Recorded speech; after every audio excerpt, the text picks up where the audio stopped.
Hey, what's up? I'm Big Hush. I'm gonna show you how to turn this mask into this mask. And then I'll even show you how to accidentally ruin it. But first, a big shout out to my motivation patrons, Tyler Rizzuto and Jarrell Burns. Thank you so much for your support, guys. All right, you want to start with a blank mask. You can get these from my Etsy shop or eBay or Amazon if you so choose. What you want to do is sand the mask. I'm using 120 grit paper. I sand the entire mask till the shine is gone. By sanding your mask, you're ensuring that the paint is going to stick and stay on.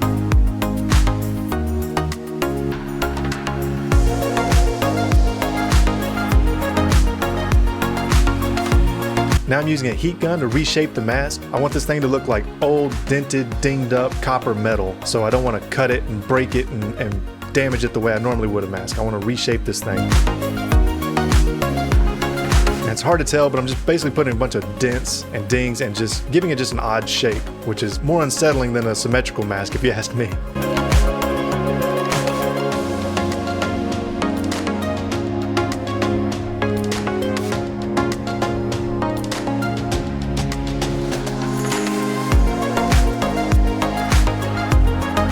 By the way, many of you have told me countless times to get a heat gun for reshaping my masks, even though I don't reshape masks often, but when I do, I use a lighter, or the one time I used the stovetop, which actually worked pretty well, but I finally got a heat gun. This is a game changer. It took a couple minutes to do what used to take a lot longer than that with the way I was doing it. So just want to say thank you, and I'm sorry it took me so long to heed your advice.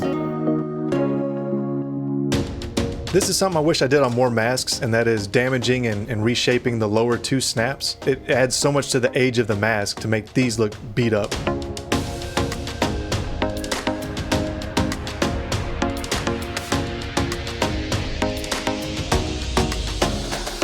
Now I am going to add the axe mark, but I'm going to make it just a clean axe mark so it looks like it's just sharply cut out of metal, like it was a statue made this way.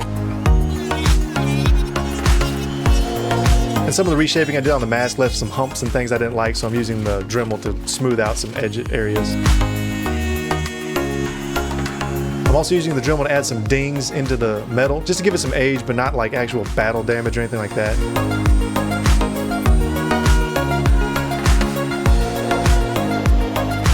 Now I'm bending the corners of the axe mark because I just want them to have some shape as well.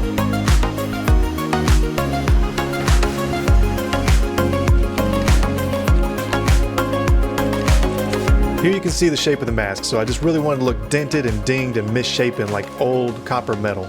Here's the Metal Effects Patina kit that I got at Hobby Lobby. You can also get it on Amazon. I've provided a link below in the info. The directions are very straightforward on the box, so I'm just following that.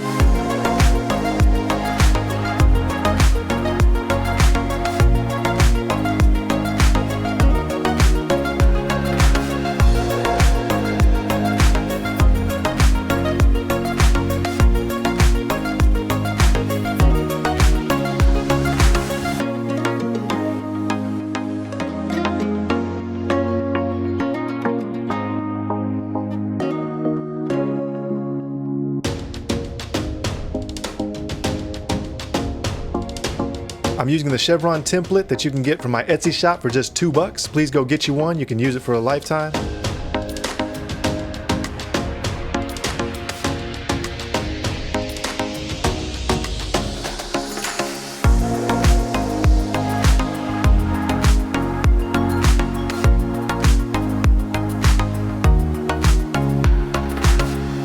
So I'm also going to add some weathering to the Chevron, so I'm cutting out some areas where I want the patina to show up.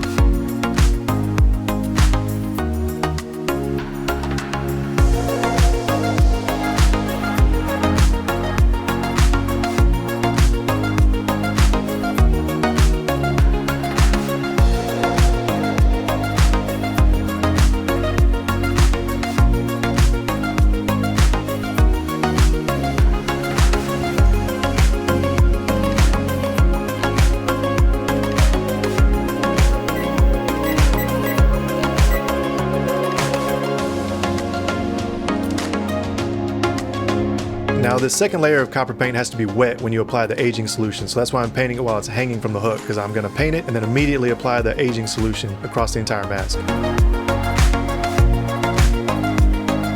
It says not to go too heavy. I don't think I did, but I also kind of felt like maybe it was heavier than the box implies that you should. But I did want the patina effect to be across the entire mask, so I just want to make sure I covered it well.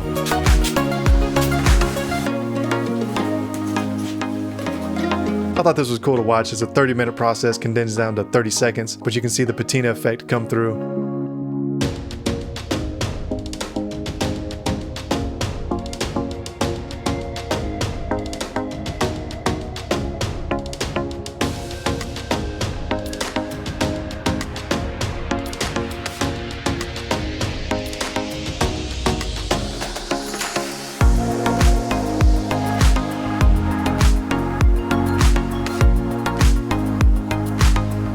If I wasn't lazy, I would have covered the top snaps on the mask, but here I'm just scraping off all the paint so that my straps will snap on easier.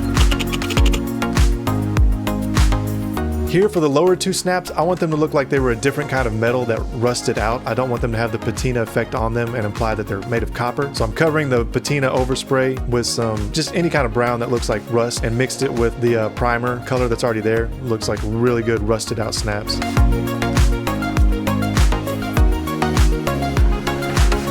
Now I'm going around the mask and adding more copper paint where I want it to be highlighted more, around the eyes especially.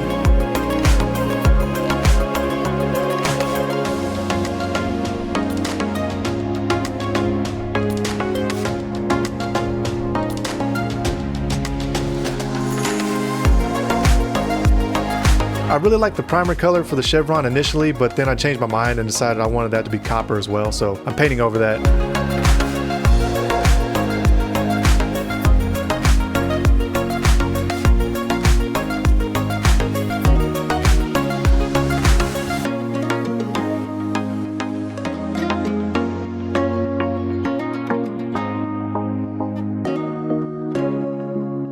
Alright, this is what the mask should look like. This effect looks awesome. I'm so happy with how it looks right here. If you make this mask, stop at this stage. You're done. You're finished. Do not do the next step that I do in this video.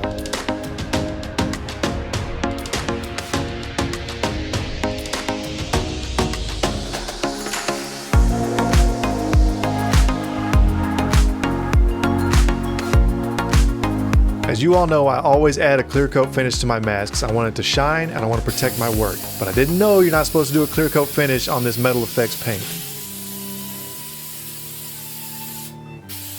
Alright guys, well, a major hiccup. Unfortunately, as you can see, clear coat, lacquer, completely dulled the patina effect on this. So I don't think you're supposed to use a finishing coat. I tried to research it before doing it because I was very suspicious and I was very nervous that putting a clear coat on top of that effect was going to ruin it or diminish it greatly, which it absolutely did. I tried to research it. I was on YouTube all over the place trying to find other people who had used this effect, and none of them specified what they did at the end, if they did anything at the end. The only thing I found was Modern Master's actual YouTube video for this effect, and it said that the oxidizing spray or whatever serves as its own finish, so there's no need for a clear coat finish. They didn't say don't do one. They didn't say if you do one, it's going to ruin the project you worked so hard on.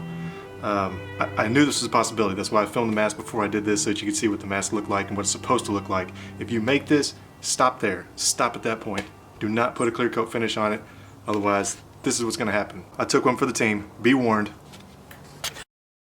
Hey, thank you for watching the video. If you enjoyed this, please check out this playlist right here where you can see 98 other masks that I've made and how you can make them yourself. Don't forget to mash that like button on any of the videos you enjoy. It really helps me out and I really appreciate it. Hope everything is great in your world. Catch you in the next video. Peace.